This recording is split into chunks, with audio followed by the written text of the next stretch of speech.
اب بات کرتے ہیں، ماہ رمضان ہمارے درمیان آیا اور اب بس جدا ہونے کو ہے۔ آج آخری طاق رات بھی ہے اور بہت ممکن ہے کہ آج آخری رات بھی ہو، شاید ہو سکتا ہے کل چاند نظر آ جائے، تو ہمارے پاس اب رمضان کی چند گھڑیاں باقی رہ گئی ہیں۔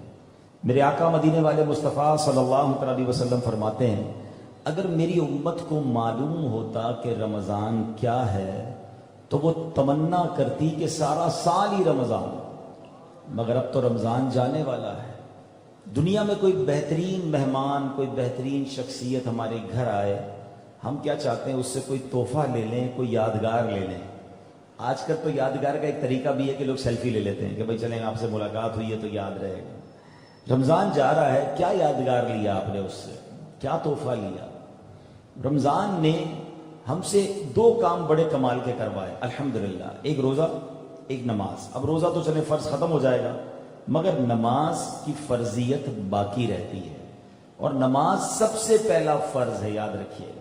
اور نماز دین کا ستون ہے۔ جب ہم پورا مہینہ نمازی بن سکتے ہیں تو پھر بقیہ زندگی نمازی کیوں نہیں بن سکتے؟ رمضان نے تو پریکٹس کروا دی نا کہ بھائی آپ نے 5 ٹائم نماز پڑھی، کوئی نقصان ہوا، کوئی طبیعت خراب ہوئی، کوئی آپ کے کاروبار میں کمی آ گئی، کوئی آپ کے پیسے کم ہو گئے، آپ کو ہوا کیا؟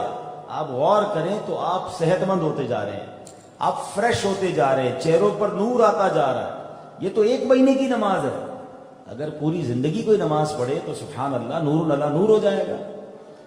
تو جو رمضان سے تحفہ لینا ہے نا میں نے اور آپ نے، وہ یہ لینا ہے کہ رمضان بے شک چلا جائے، ہم نے نماز نہیں چھوڑنی ہے انشاءاللہ۔ بدقسمتی سے کیا ہوتا ہے، افسوس یہ ہوتا ہے کہ پورا مہینہ لوگ نماز پڑھتے ہیں اور رمضان کے بعد چلے جاتے ہیں۔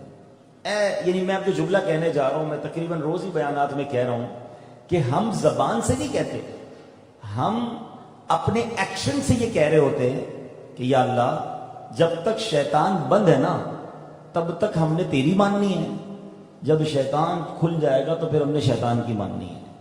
یہ کتنی بری بات ہے۔ آپ کہیں گے ایسا کون کہتا ہے؟ چلے زبان سے نہیں کہتے، پریکٹیکل تو کر رہے ہیں نا، ایسا ہی تو ہو رہا ہے کہ بھائی اب نہیں جا رہے، ماشاءاللہ۔ تو اب پریکٹیکل تو ہم ایسا ہی کر رہے ہیں نا، تو اب غور کریں کہ ہوتا کیا ہے۔ مثال کے طور پہ کل مغرب کے بعد اگر چاند نظر آ جائے اور اعلان ہو جائے کہ بھائی چاند دکھ گیا ہے، کیا عشاء میں اتنے ہی نمازی آئیں گے جتنے مغرب میں آئیں؟ کیوں؟ یعنی ابھی چاند دکھا اور ابھی آپ کی عشاء قضا ہو گئی، اتنا جلدی ہار گئے یار۔ شیطان نے آتے ہی آپ کو کان سے پکڑ لیا اور آپ چلنا شروع ہو گئے شیطان کے پیچھے۔ کتنی شرم کی بات ہے۔ کیا رمضان میں ہی نماز فرض تھی؟ اب عید والے دن مجھے بتائیں، عید کی نماز پڑھنا کیا ہے؟ واجب۔ کیا ہے؟ مل کر جواب دیں۔ اور عید والے دن فجر کی نماز پڑھنا کیا ہے؟ کیا ہے؟ فرض۔ فرض زیادہ اہمیت یا واجب کی زیادہ اہمیت؟ لاکھوں لوگوں کی عید والے دن فجر کی نماز قضا ہوتی ہے۔ کمال ہے یار۔ واجب کے لیے مسجد بھی فل، روڈیں بھی فل۔ میں نہیں کہتا عید نہ پڑھو، بالکل پڑھنی چاہیے، مگر فجر کیوں قضا ہو گئی؟ اور وہ فجر قضا ہوئی جو اس سے پہلے ساری ہو رہی تھی۔ اتنی کب اہمیت ہے یار ہمارے دلوں میں نماز کی۔ روایتوں میں آتا ہے جو بندہ جان بوجھ کر ایک نماز قضا کر دینا، اس کا نام جہنم کے دروازے پر لکھ دیا جاتا ہے۔ آج پنجاب کالونی میں آپ رہتے ہوں گے، بدری آباد میں رہتے ہوں گے، اس ایریا میں رہتے ہوں گے، آپ کے گھر کے باہر آپ کا نام لکھا ہوتا ہے۔ اس سے بڑھ کر بدنصیب کون کہ وہ دنیا میں رہے اور اس کا نام جہنم کے دروازے پر لکھ دیا جائے۔ ایسا نہ کرو یار۔ اس بار تو زندگی کا یہ اصول بنا لیں کہ رمضان چلا جائے، انشاءاللہ ہماری نمازیں قضا نہیں ہوگی، ہم شیطان کی باتوں میں نہ آئے نا۔ اور آپ کو ایک اور فارمولہ دے دیتا ہوں، اگر آپ نے یہ پلان کر لیا ہے نا کہ آپ نے نمازیں پڑھنی ہے، نمازیں چھوڑنی نہیں ہے، تو پھر فارمولہ یہ ہے کہ آپ نے عید کے 3 دن بہت زیادہ احتیاط کرنی ہے۔ اصل میں ہوتا کیا ہے، جب شیطان پورا مہینہ بند رہ کر چھٹتا ہے نا تو وہ پورے لشکر کے ساتھ آتا ہے اور پوری پلاننگ کے ساتھ آتا ہے کہ میں نے ان کی 3 دن کے اندر ہی ساری روحانیت برباد کر دینی ہے۔ پھر عید کے 3 دنوں میں ان کو اتنے گناہ کروا دینے کہ یہ اگلا بندہ پھر نمازوں کی طرف جا ہی نہ سکے۔ نارملی کیا ہوتا ہے کہ عید کے 3 دن چھٹیاں ہوتی ہیں، لوگ گھومنے پھرنے کھانے پینے میں مصروف اور ان کی نمازیں قضا ہو رہی ہوتی ہیں۔ جو پورے مہینے کی روٹین ہے وہ 3 دن میں ڈسٹرب چوتھے دن بھی وہ پھر نماز نہیں پڑھ سکتا کیونکہ اس کی روٹین ٹوٹ جاتی ہے. شیطان کہتا اب 3 دن تو نہیں پڑھی, اب کیا پڑھنے, جمعہ پڑھ لینا. مگر جو خوش نصیب عید کے تینوں دن بھی ایک نماز قضا نہیں کرتا, اس کی پھر روٹین ٹوٹتی نہیں ہے. تو آپ نے اس بار یہ نیت کرنی ہے کہ عید کے دنوں میں بالخصوص میں نے ساری نمازیں انشاءاللہ مسجد میں آ کر پڑھنی ہے انشاءاللہ. جب یار رمضان سے پہلے پڑھ سکتا تو عید میں کیا پرابلم ہے؟ بھائی گھر پہ دعوت ہے, کھانا کھاتے ہوئے سب دوستوں کو کہیں چلے بھی نماز کا ٹائم ہو گیا. بھائی رمضان میں بھی پڑھتے تھے نا, آئے دوبارہ پڑھتے ہیں. اب تو تراویح بھی نہیں ہے نا, اب تو تھوڑی سی مختصر سی نمازیں ہیں.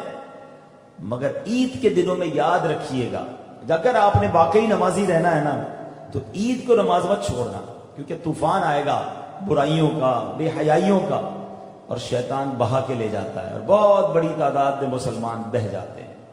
یہاں میں ایک اور بات آپ سے عرض کرتا ہوں کہ میں ایک سوال کرنا چاہتا ہوں جو میرے دل کا بڑا درد ہے. اللہ کرے کہ آپ بھی اس درد کو محسوس کریں. یہ شیطان کا خطرناک پلان دیکھیں کہ میں سوال میرا یہ ہے, وہ کیسی خوشی ہے جس میں آپ خوش, آپ کے گھر والے خوش, آپ کے بچے خوش, اور خوشی دینے والا رب ناراض. خوشی بنتی ہے یہ مجھے صحیح بتائیے؟ جو خوشی دے رہا ہے وہ ناراض. دنیا میں کیا ہوتا ہے, مجھے کوئی تحفہ دے میں اس کا شکریہ ادا کرتا ہوں, کوئی نوکری لگا دے میں اس کا شکریہ ادا کروں, کوئی قرضہ دے میں کہتا ہوں نہیں یار یہ بندہ کام آنے والا ہے, اس کو ناراض نہیں کرنا. ایسا ہی ہے نا.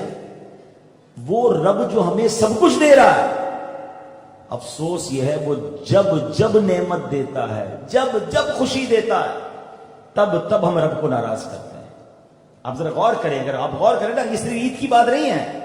گھر میں بچہ پیدا ہو, اس کی سالگرہ منانی ہے, منائیے, شریعت پہ منع نہیں ہے, مگر سالگرہ منانی ایسے ہے کہ اللہ کو ناراض کرنے والا کام کرنا ہے. اللہ نے بچہ بڑا کر دیا, اب شادی کرنی ہے.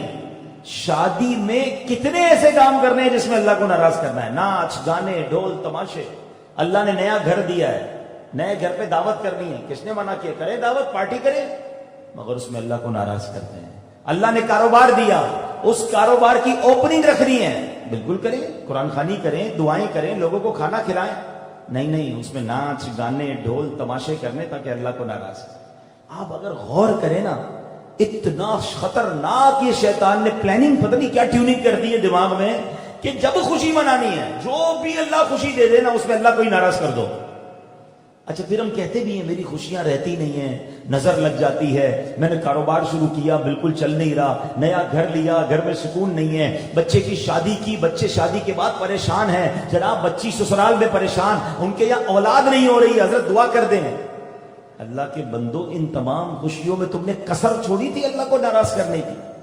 ناچ گانے ڈھول تماشے آتش بازی, باپ رے باپ, کسی کی بارات رات کو آ جائے, وہ تو لاتے بھی رات کو بارات 2-3 بجے ہیں, اور وہ آتش بازی کہ بندہ سمجھے کسی برابر والے ملک نے حملہ کر دیا ہے, سب کی نیند خراب, سب لوگ اٹھ جائیں, بچے ڈر کے اٹھ جائیں, اور ہم کہہ رہے ہیں ہماری خوشی چل رہی ہے. یہ کیسی خوشی ہے, کدھر مت ماری جاتی ہے ہماری. بس میں ان تمام نوجوان جو بیٹھے جن کی خاص طور پہ ابھی تک شادیاں نہیں ہوئی, ان سے اور باقی سب سے بھی یہ بات نیت کروانا چاہتا ہوں. نیت یہ کر لو کہ زندگی میں جب بھی خوشی مناؤں گا نا, خوشی ایسے مناؤں گا کہ میں راضی, میرے دوست راضی, میرا رب بھی راضی. اور اگر آپ نے ایسے خوشی منانا شروع کر دی نا شکرانے کے ساتھ, تو ہوگا کیا؟ قرآن میں رب نے وعدہ فرمایا, لَإِن شَكَرْتُمْ لَأَزِيدَنَّكُمْ, تم میرا شکر ادا کرو میں تمہیں اور عطا کروں گا. یعنی آپ کی خوشیاں ملٹی پلائی ہونا شروع ہو جائیں گی, آپ کے رزق میں برکت, گھر میں برکت, اولاد میں برکت, خوشیوں میں برکت. کب؟ جب خوشی ملنے پر شکر کرو گے, ناشکری نہیں, نافرمانی نہیں کرو گے. چند دوستوں کو خوش کرنے کے لیے, چند رشتہ داروں کو خوش کرنے کے لیے ہم کہتے ہیں یار ہمارے خاندان کا رواج ہے, ڈھولکی تو ہوگی, مہندی تو ہوگی, آتش بازی تو ہوگی, فلاں فنکشن تو کرنا پڑے گا, حضرت عید میں تھوڑے گانے تو چلانے پڑیں گے, عید میں فلمیں ڈرامے دیکھنے تو جانا پڑے گا. چند دنوں کی خوشی اور چند دوستوں کو خوش کرنے کے لیے تم اپنے مالک کو ناراض کر کے اپنی زندگی برباد کر دیتے. اگر آپ کو زندگی میں خوشیاں گزارنی ہے نا, ذہن یہ بنا لو کہ ہر خوشی میں دوبارہ کہہ رہا ہوں, اسلام خوشی منانے کا منع نہیں کرتا. اچھے کپڑے پہنے, اچھا کھانا کھائیں, دوستوں کو کھلائیں, گھومیں پھریں, لیکن جائز طریقے سے کریں نا. حرام کام کیوں کرنا ہے, اس میں حرام کو مکس کیوں کرنا ہے. بس یہ آپ آج یاد کر لیں. عید آنے والی ہے, عید کے حوالے سے 2-3 باتیں عرض کر دیتا ہوں. عید والے دن نماز عید کے بعد پورے دن میں کبھی بھی 300 بار سبحان اللہ و بحمدہ یہ وظیفہ پڑھ لیں. وظیفہ کیا ہے؟ سبحان اللہ و بحمدہ. مل کر پڑھ لیں سبحان اللہ و بحمدہ. اور یہ تمام مسلمان مومنین مرد عورت کی روحوں کو ایصال کر دے جن کا انتقال ہو گیا. فرمایا جب بندہ یہ ایصال ثواب کرتا ہے نا، اللہ تمام مسلمان جو مرحوم ہیں ان سب کی قبروں میں 1000 انوار داخل فرماتا ہے. اور جب یہ بندہ خود مرے گا تو اس کی قبر میں بھی 1000 انوار داخل کر دیے جائیں گے.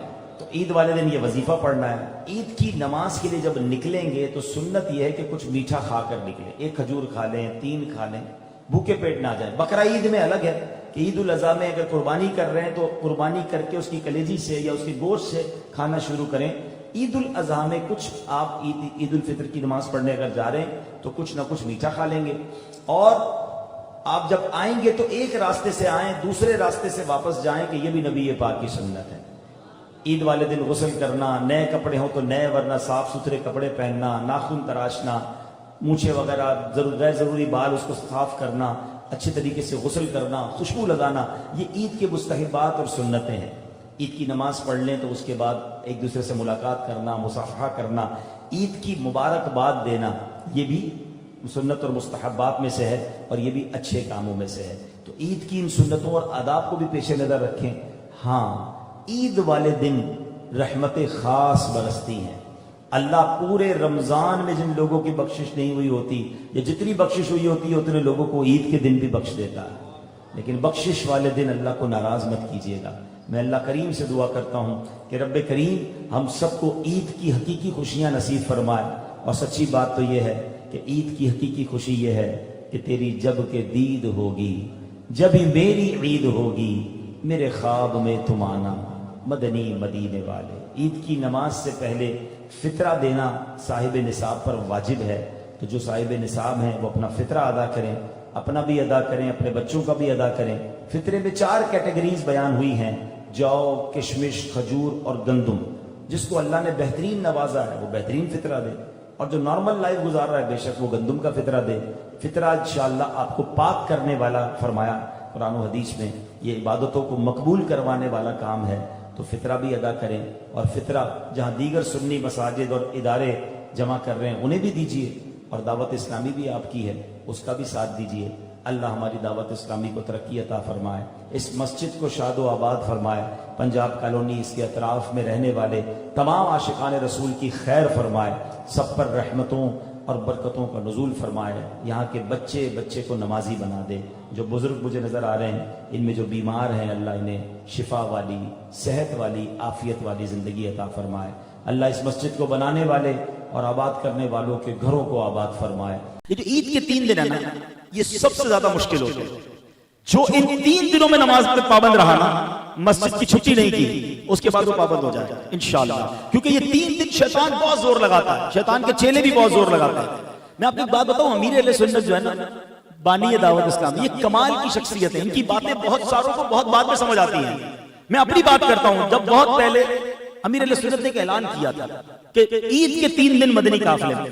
میں بولوں یار اعتکاف 10 دن کیا، عید تو گھر والوں کے ساتھ منانے دو، عید بھی قافلے میں نہیں، عید 3 دن مدنی قافلہ. اچھا اس وقت سمجھ نہیں آئی، بعد میں سمجھ آئی کہ کیا کمال کا پلان ہے بھائی. ان 3 دنوں میں تو شیطان اور برے دوست گناہوں کی طرف لے جاتے ہیں. کہتے ہیں سیلاب آئے، طوفان آئے تو سائڈ پہ ہو جاؤ، ریلا گزر جائے گا تم بچ جاؤ گے. یہ 3 دن گناہوں کا ریلا آتا ہے. سبحان اللہ، میرے مرشد کہتے ہیں 3 دن مدنی قافلے میں چلے جاؤ، اللہ کے گھر میں بیٹھ جاؤ، گناہوں کا ریلا گزرنے دو. 4تھے دن سارے دوست کام کاج پہ لگ جائیں گے. اب کسی کے پاس اتنا ٹائم نہیں ہوگا، تم بھی آگے اپنے کام کاج پہ لگ جاؤ گے تو وہ گناہ والا جو سیلاب ہے نا اس سے بچ جاؤ گے. تو یہ کمال کا انداز ہے. میں آپ کو بھی مشورہ دیتا ہوں، اگر ممکن ہے تو عید کے 3 دن مدنی قافلے میں، اور اگر نہیں جا رہے تو برے دوستوں میں نہیں، غلط کاموں میں نہیں. ہاں، اسلام سیلیبریشن کو منع نہیں کرتا، خوشیاں منائیں، عید کی مبارکباد دیں، مٹھائی کھائیں، اچھے کپڑے پہنیں، کھانا کھلائیں، تحفہ دیں، عیدی لیں، عیدی دیں، نو پرابلم. اب میں ایک جملہ سکھانا چاہتا ہوں، آج کے بعد یہ نیت کر لو، زندگی میں جب بھی خوشی مناؤں گا ایسے مناؤں گا کہ میں بھی راضی، میرے گھر والے بھی راضی، میرے دوست بھی راضی، میرا رب بھی راضی. واللہ تم یہ خوشی منا کے دیکھ لو، اللہ تمہاری خوشیوں کو ملٹی پلائی کر دے گا، اللہ تمہاری خوشیوں کو باقی رکھے گا. ارے کون منع کرتا عید منانے سے، مگر عید میں گانے ناچ بے پردے کی کیوں لاتے ہو بیچ میں؟ کون منع کرتا ہے بچے کی برتھ ڈے بنانے سے؟ بناؤ برتھ ڈے، کھلاؤ کھانے، پہنو اچھے کپڑے، گفٹ بھی تو کوئی پرواہ نہیں ہے، لیکن اس میں کیوں ناچ گانے، کیوں میوزک کو شامل کرتے ہو؟ ارے نعت خوانی کر لو، بچے کی سالگرہ کی خوشی میں قرآن خوانی کر لو، اللہ کا ذکر کرو۔ عقل تو یہ کہتی ہے وہ عطائیں بڑھائے ہم سجدے بڑھائیں، وہ عطائیں بڑھائے ہم صدقے بڑھائیں، مگر ہو یہ گیا کہ وہ عطائیں بڑھاتا ہے ہم خطائیں بڑھاتے ہیں۔ نہ کرو ایسا۔ اس عید کو یہ ثابت کرنا ہے آپ نے اور مجھے کہ میں نے اب خوشی ایسے منانی ہے کہ میں بھی راضی، میرے دوست بھی راضی، میری فیملی بھی راضی، اور مجھے عید کی خوشیاں دینے والا میرا رب بھی راضی۔ نمازیں پڑھ کے تو عید منائیں گے، درود پڑھ کے عیدی منائیں گے انشاءاللہ، بلکہ نبی پاک سے عرض کریں گے کہ آقا تیری جب کہ دید ہوگی، جب ہی میری عید ہوگی، میرے خواب میں تم آنا مدنی مدینے والے۔ آؤ نا اپنے نبی سے عیدی مانگتے ہیں صلی اللہ تعالی علیہ وسلم، بڑے دیتے نا بچوں کو عیدی، ہم تو ان کے غلام ہیں نا۔ ایسی نمازیں پڑھ کے درود پڑھ کے آقا سے رو رو کر عرض کرنا کہ حضور آج عید کا دن ہے اور آپ نے ہمیں عیدی میں اپنا عشق دینا ہے، اپنی غلامی کی خیرات دینی ہے، اور حضور ایسا کرم کر دیں کہ ہمیں اپنے دید کی عیدی عطا فرما دیں۔ تو یہ فلمیں دیکھ کر تو دیدار مصطفیٰ نہیں مانگو گے نا، آنکھیں گندی کر کے کیسے دیدار مصطفیٰ کی خیرات مانگو گے؟ میرا کوئی ایسا بھائی مجھے سن رہا ہے جس نے عید کے لیے فلموں کی ٹکٹیں بک کر لی ہیں، جس نے عید کے لیے گناہوں کے اڈوں کی ٹکٹیں بن کر بک کر لی ہیں، تم وہ ٹکٹ کینسل کر دو۔ ہم نے انشاءاللہ آقا سے مدینے کا ٹکٹ لینا ہے، ہم نے جنت کا ٹکٹ لینا ہے، ہم نے آقا سے ان کی دید کی خیرات لینی ہے، ہم نے عید انشاءاللہ گناہوں سے بچ کر منانی ہے انشاءاللہ۔ عید کے دن کرنے والے کام، اللہ تعالیٰ کا شکر بجا لانا، عید کی رات میں عبادت کرنا، عید کی نماز کے لیے غسل کرنا، مسواک کرنا، اچھے کپڑے پہننا، خوشبو لگانا، صدقہ فطر ادا کرنا، عیدگاہ جانے سے پہلے کچھ کھا لینا، عذر نہ ہو یعنی کوئی تکلیف نہ ہو یا کوئی مسئلہ نہ ہو تو پیدل عیدگاہ کی طرف جانا، عیدگاہ آنے اور جانے کا راستہ تبدیل کرنا یعنی کسی اور راستے سے جائیں اور واپسی کسی اور راستے سے آئیں، راستے میں پست آواز سے یعنی ہلکی آواز سے تکبیر کہنا، عید کی نماز پڑھنا اور خطبہ سننا، اور پھر عید کی مبارکباد دینا۔